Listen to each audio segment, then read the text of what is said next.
नमस्कार। मैं आशीष राठौर आपका फिर से एक बार स्वागत करता हूं।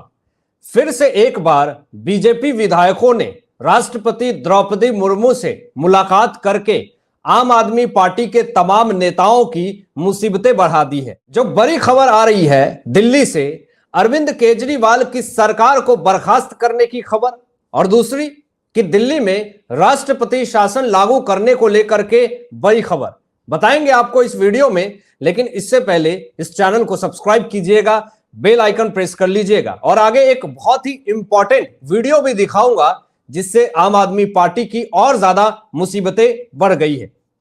दोस्तों, सबसे पहले बात करें कि दिल्ली में बिना सीएम की सरकार चल रही है और 5 महीने से ज्यादा हो गया आम आदमी पार्टी के मुखिया तिहाड़ जेल में बंद हैं भ्रष्टाचार के मामले में। अब इस पे बीजेपी के विधायकों ने कड़ा एक्शन ले लिया और राष्ट्रपति द्रौपदी मुर्मू से जाकर के मुलाकात कर ली। और किस लिए मुलाकात किया? राष्ट्रपति द्रौपदी मुर्मू से मुलाकात इसलिए किया ताकि केजरीवाल की सरकार को बर्खास्त करे और राष्ट्रपति शासन लागू करे दिल्ली में। खबर क्या आ रही है जरा आपको दिखाते हैं कि भाजपा विधायकों ने राष्ट्रपति को अरविंद केजरीवाल की सरकार को बर्खास्त करने को लेकर के चिट्ठी लिखा है और राष्ट्रपति द्रौपदी मुर्मू से मुलाकात करी है। अब सरकार को जब बर्खास्त करने को लेकर के बीजेपी के विधायकों ने जब मुलाकात करी द्रौपदी मुर्मू से, तो टेंशन जो है वो आम आदमी पार्टी की बढ़ गई। और आगे आपको जरा यह भी मैं बता दूं कि बीजेपी विधायकों ने राष्ट्रपति द्रौपदी मुर्मू को लेटर लिख करके अरविंद केजरीवाल को बर्खास्त करने की मांग करी है।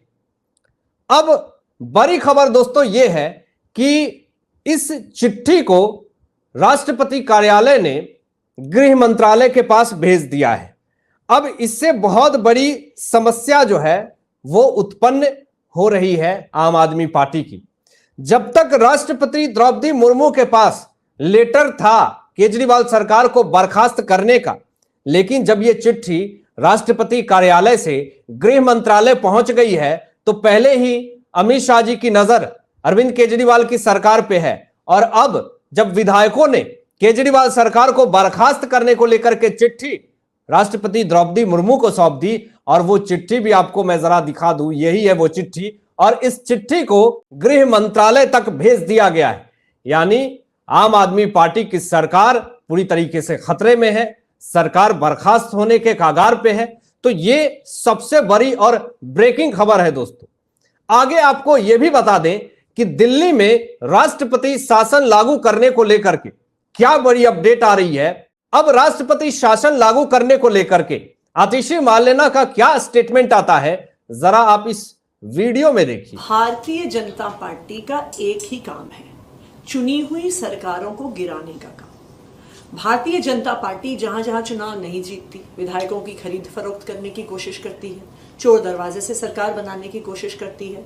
दिल्ली में भी उन्होंने किया लेकिन सफल नहीं हो पाए। आम आदमी पार्टी के विधायकों को खरीद नहीं पाए, विधायकों को खरीद के सरकार गिरा नहीं पाए।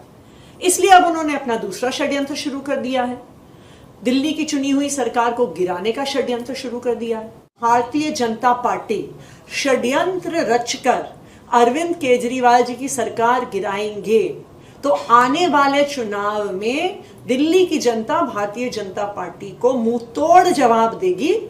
आज दिल्ली विधानसभा में 8 विधायक हैं उनके, अगर राष्ट्रपति शासन लगाया तो अगली बार भारतीय जनता पार्टी की 0 सीट आएंगी, ये मैं दावे के साथ कह सकता हूं।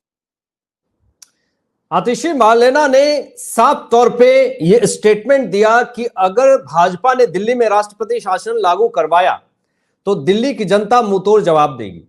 लेकिन दिल्ली की जनता मुंहतोड़ जवाब तो आम आदमी पार्टी को दे रही है। दिल्ली की जनता तो कह रही है कि अरविंद केजरीवाल की सरकार जब से आ रही है और जब से आई है, दिल्ली की जनता त्राही त्राही कर रही है। बिजली की समस्या, पानी की समस्या हमेशा से उत्पन्न होती रही है।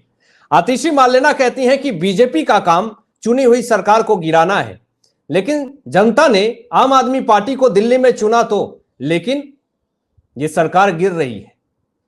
आपके विधायक आपको छोड़ करके जा रहे हैं। दिल्ली लोकसभा चुनाव में 7 लोकसभा सीट आप हार गए। कांग्रेस और आम आदमी पार्टी ने गठबंधन करा, फिर भी आप हार गए। तो निर्णय क्या निकल रहा है, किस तरफ नजरें जा रही है कि आम आदमी पार्टी को दिल्ली की जनता नापसंद कर रही है। आगे आतिशी मालेना यह भी आरोप लगाती है कि विधायक की खरीद फरोख्त करती है बीजेपी। बीजेपी ने इसके ऊपर मानहानि का केस आतिशी मालेना के ऊपर करा था और कहा था कि कोर्ट में आप जो है उपस्थित होइए, तो आतिशी मालेना उपस्थित नहीं हुई थी। और ये जो विधायक की खरीद फरोख्त का आरोप आतिशी मालेना लगा रही है, बीजेपी ने कहा था कि इस मामले में आप एक भी सबूत दीजिए, कॉल रिकॉर्डिंग, वीडियो, कुछ भी तो होगा आपके पास। तो इस पर इन्होंने कोई जवाब नहीं दिया था। बीजेपी ने आगे यह भी कहा था कि एक भ्रष्टाचार पार्टी, आम आदमी पार्टी, भ्रष्टाचार में लिप्त पार्टी, जिसके मुखिया तिहाड़ जेल में बंद हैं, जिनके सारे विधायक मंत्री जेल में जा रहे हैं और इनके ज्यादा जो केसेस हैं वो कोर्ट में हैं, और उस विधायक को या सांसद को या नेता को बीजेपी में हम क्यों लेंगे? ये पहले ही क्लियरिफाई बीजेपी ने कर दिया। आगे यह भी कहा जाता है कि आतिशी मालेना की तरफ से कि बीजेपी आम आदमी पार्टी विधायक को दिल्ली में खरीद नहीं पाई, सरकार गिरा नहीं पाए। सरकार खुद गिर रही है आपकी, और सरकार ऐसी गिर रही है कि दोबारा उठने के कगार पे नहीं है। स्थिति बहुत खराब है। पंजाब में भी इनकी वही हालात है, दिल्ली में भी वही स्थिति है, और अब चल दिए हैं हरियाणा में। तो हरियाणा में और बुरी स्थिति होने वाली है आम आदमी पार्टी की। दोस्तों, यहां पर आतिशी मालेना ये धमकी दे रही हैं कि अगर राष्ट्रपति शासन लागू कराया बीजेपी ने, तो दिल्ली विधानसभा चुनाव में बीजेपी के 0 सीट आएंगे। आप अपनी सीट की चिंता कीजिए कि इस बार आप दिल्ली विधानसभा चुनाव में अगर चुनाव लड़ेंगे तो आपकी कितनी सीट आएगी। पहले ही लोकसभा चुनाव में दिल्ली की जनता ने आपको 0 सीट देकर के जवाब दे दिया है कि दिल्ली में बीजेपी चाहिए, आम आदमी पार्टी की सरकार नहीं चाहिए। लेकिन फिर भी आतिशी मालेना ये दिखाने की कोशिश कर रही हैं और जनता को बताने की कोशिश कर रही हैं कि दिल्ली में तो आम आदमी पार्टी की सरकार ही आएगी। लेकिन जरा देखिए, बीजेपी का यह साफ तौर पे स्टेटमेंट है कि पीडब्ल्यू में भी आम आदमी पार्टी के भ्रष्ट मंत्रियों का गड़बड़ जाला। आगे देखिए, आगे शराब घोटाले के सरगना अरविंद केजरीवाल इस्तीफा दो, ये बीजेपी बार बार आवाज उठा रही है, और बार बार ये जनता भी कह रही है कि दिल्ली के सीएम को इस्तीफा देना पड़ेगा, क्योंकि इनको जमानत नहीं मिल रहा और भ्रष्टाचार के मामले जो हैं वो कोर्ट में है, और कोर्ट सारे सबूतों पे न्यायिक मोहर भी लगा चुका है। हालांकि आप क्या सोचते हैं इन तमाम मुद्दों पे अपनी विचार व्यक्त कीजिएगा, और ऐसे ही लेटेस्ट अपडेट पाने के लिए इस चैनल को सब्सक्राइब करके बेल आइकन प्रेस कर लीजिएगा और अपने दोस्तों में शेयर कीजिएगा। Thanks for watching my video. जय हिंद, सत्यमेव जयते।